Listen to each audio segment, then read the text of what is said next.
How many of you feel you were mistreated by Empire State Mines? All of you. These former workers say they were betrayed by a company that promised them good jobs that would last 8 to 10 years. Then, on February 21st, they say the rug was pulled out from under them. And they said, you no longer work here, and that's about all they said. You got no notice? No notice at all. Nothing. I got a phone call. The notice you got is when you walked in the front door. Just like that, they lost their jobs. There was no warning, and these workers wonder how that could be. They cite New York's Worker Adjustment and Retraining Notification, or WARN Act. Under the law, if a company plans to lay off a third or more of its workforce, it must give employees and the State Labor Department 90 days' notice.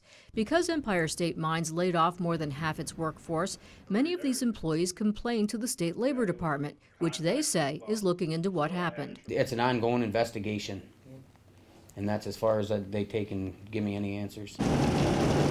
Many of the workers believe the company tried to get around warning them by calling them temporary and not permanent employees. To get out of paying our severance pay. Right.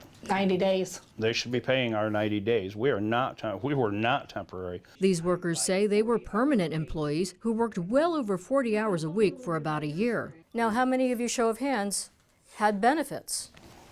Life insurance, health insurance, 401k plan. Everything. Yeah.